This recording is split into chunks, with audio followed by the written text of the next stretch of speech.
Hi, this is Udi with DIYPhotography.net, and today we're going to talk about 5 cardinal mistakes that you can do with the Mavic Pro.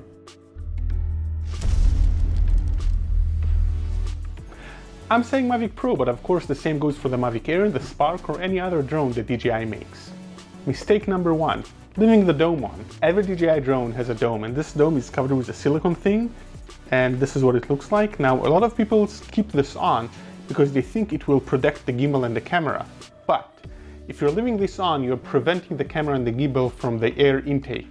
And the camera gets hotter, the gimbal gets hotter, and eventually they'll fail. Mistake number 2. Once you take this little cap off, there's a little plastic catcher here, and you want to make sure you take this away. If you don't take this away, you'll get a warning from your remote, and the remote will tell you that the gimbal is under overload. So make sure you take this little clipper away to make sure you're not overdriving the gimbal motor. Mistake number 3.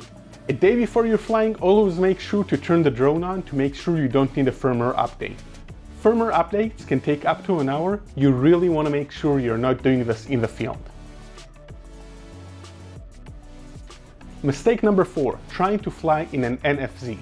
NFZ stands for no flight zone, and when you're planning your shoot, make sure that you're not flying into any NFZ. The drone will simply not take off. You can do this with the DJI app or a few online resources that we're going to link below. The last mistake that you can do is if you're using your phone like I am to fly the drone, you want to make sure that you're turning incoming calls off or going into airplane mode. The phone, being a phone, will prioritize incoming calls over anything else, so you don't want your flight to be interrupted by calls. There we have it, 5 cardinal mistakes that you can do when flying a DJI Pro. I'll be seeing you around. If you like some more cool movies, you can check out this one, and you can subscribe to us down here.